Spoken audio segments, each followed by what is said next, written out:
Today's advent calendar is all about Encompass in Rushden and about the wonderful things that they do. And I'm lucky enough to be joined by Joe Burns from the charity. Here's Joe.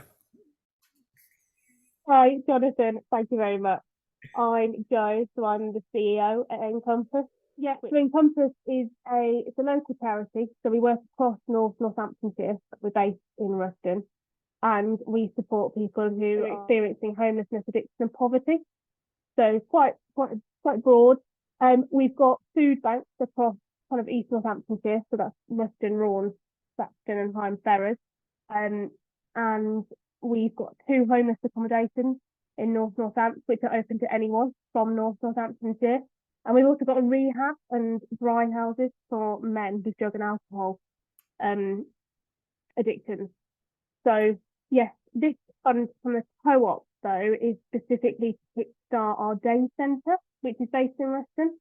So what we wanted to do was give people a space to come to get a bit of support, whether that's computer or help filling out paperwork or low cost, nice, healthy food.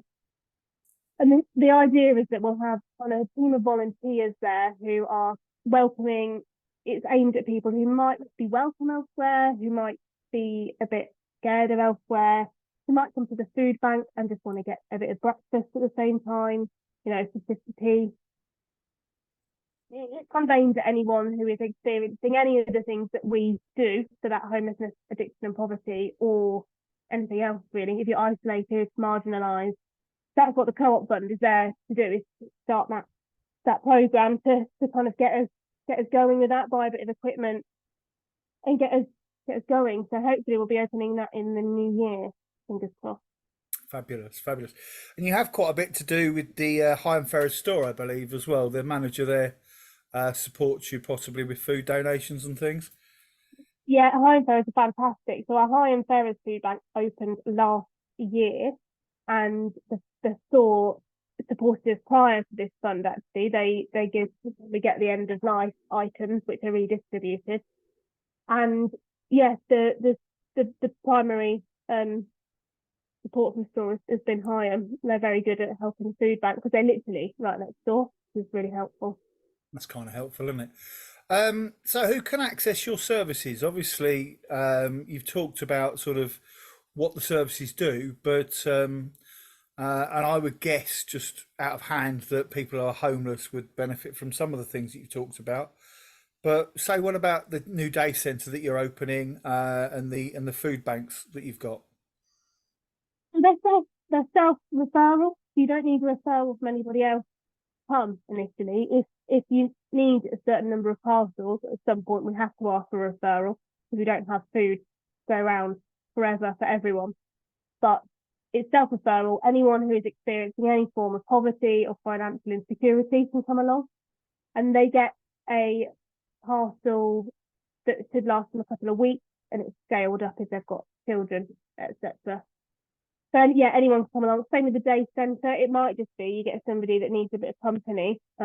We actually had something open before the pandemic, and we had a couple of ladies that came along to knit.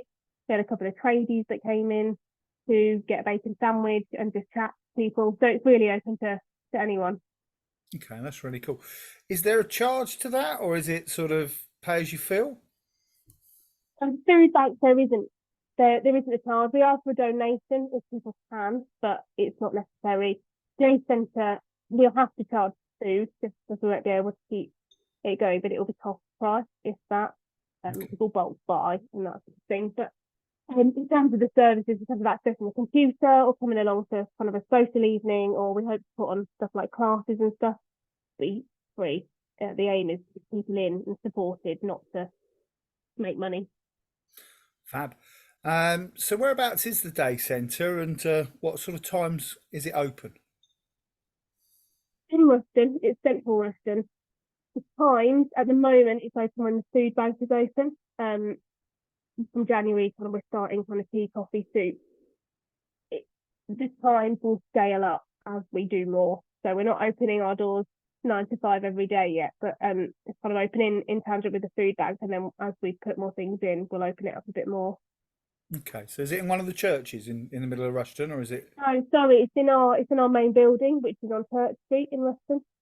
Oh yeah, 19 to 21. Yep. Yeah, yeah. Fabulous. Okay. Um, what sort of things have you done for Christmas? Obviously, this is a bit late in the day, but I just want to give people the idea of what you've been, how much fun you've been having over Christmas, and what difference you've made to people in Rushden and Higham Ferrers, of course. Yeah, I don't give wins, but this year's been really difficult for Christmas because it's our basic services have been so busy. So normally we do a bit more than we've done this year, but we've just had so much people coming to food banks. It's been quite difficult. What we have done is um we've been giving out Christmas items to people in the food bank. So as well as their standard parcel, we've got a selection of food, Christmas related food, like snack boxes, chocolate tubs, stuffing, gravy, um, sauces, that sort of thing, and then wrapping paper, napkins, tablecloths they can come and choose from. So if Yeah. you're struggling, and we can help with a bit of wrapping paper or you buy crackers, we've done that just to get people kind of as festive as they can be when times are tough.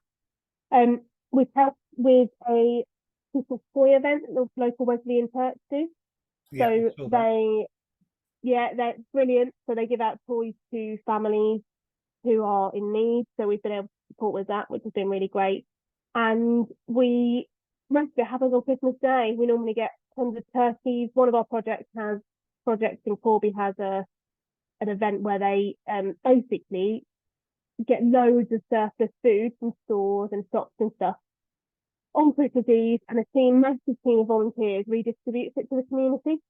So making sure nothing goes to waste, because there's a lot left on Christmas Eve, but also to make sure that everyone gets a little bit, you No, know, if fantastic. we can. So, and then our accommodations all have a get together, kind of a Christmas lunch together, and volunteers come in and cook it.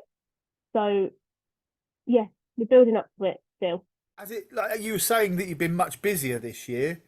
Do you think it's gone up? So, how much do you reckon it's gone up by? Are you But going to? it's we think the food bank figures have gone up by between 30 and 50%. Wow. So we're already um our Rushden Food Bank has already exceeded figures for all four of the food banks in the whole of last year, and Crikey. that's just one of them. So we've seen a lot of people in need just kind of coming in. There's no rhyme or reason. It could be a family, it could be somebody working, somebody not working, somebody single. So yeah, it's gone up quite a lot. And November, December are always our busiest time, and I don't have figures for those yet either. So that will increase. No, of course you Um, don't. Of course you don't. so that's literally 1,000 households we help through our food bank roughly. The accommodations, um, the accommodations are a little bit different just because it's longer term accommodation. So it's not like a night shelter. You don't turn up and get a bed and leave the next day. Once you're there, it's your bedroom until you move out. So Okay. I think between both of those, roughly, we've had about 35 move in this year and get moved on. So we've got, I think it was 15 beds in total in the homeless accommodation. And then the rehab is a 6 month stay. So they'll have done about 16 this year, 16 men. So that's, yeah, it's what we try to do is get people in, spend some time with them, help resolve any issues. So when they move out, there's less barriers to maintaining accommodation. Okay. So And rather do you than moving them out continue the before they're support? ready, Yeah. yeah. Yeah. So yeah, so roughly kind of across the 800,000 households in food banks, and kind of we're looking at 50 people in our homeless accommodations and rehab. Wow. So you're making a lot of difference to a lot of people's lives in Rushden and across Northamptonshire, by the sound of it. Um, what if you had a magic wand, Joe Burns? What would you wish for? What would be your Christmas wish? I would like somebody to give me 10 more homes so I could just replicate what we do. So 10 more homes for people who are homeless and in addiction. actually. It's like maybe 100, maybe 100 more homes. If I had a wand, I'll make use of it. Wow. Okay. So you're certainly still raising funds. Obviously, the co-op's raised a couple of £1,000 for, should I say, co-op members have raised a couple of £1,000 for you last year, which is excellent, and we obviously thank them for that. But you are sort of raising funds. Is there anything, any particular way that you're raising funds at the moment that you want to publicise? We are still planning our 2024 event. We do have an event, a local band are doing an evening at the athletics club in February. Okay. So local band called Phineas Fogg. They do kind of 60s, 70s music. We've done it before. It was really great. So that's at the athletic club, and all proceeds go to Encompass. The band are great. They don't take anything. So that's the first thing on the list that kickstarts our events for the year. And then very much keep an eye on Facebook. That's a really good way to keep in touch with what we do is Facebook, just as everything goes on there. But yeah, we haven't figured out our plan yet for this year. It's kind of Christmas hits, and it's But obviously, if somebody wants to give you a Christmas gift, they can just give you a call or contribute via your website or something. yeah, our website's got a big button at the top that says donate, big button somewhere that says volunteer, big button somewhere that says buy things from our Amazon wish list. That's really Oh, useful as right, well. okay. So it gets sent directly to us, so that's great. Or they can just give us a call and we'll happily. So you're actively seeking volunteers as well, are you? Yeah, always looking for volunteers. So volunteers in our food bank, or we're hoping to open our food bank on the next day next year at some point. So we'll be looking for volunteers for that. And if individuals have a particular skill or something they enjoy doing, we kind of look for people in our homeless accommodation that can run kind of either do cooking with residents or a bit of budgeting, or who have skills in maybe we've got kind of a retired therapist there who doesn't give therapy but has kind of builds up great relationships with clients, or somebody that does DIY. So it's kind of bit more specific, but yeah, looking for volunteers in our food bank primarily.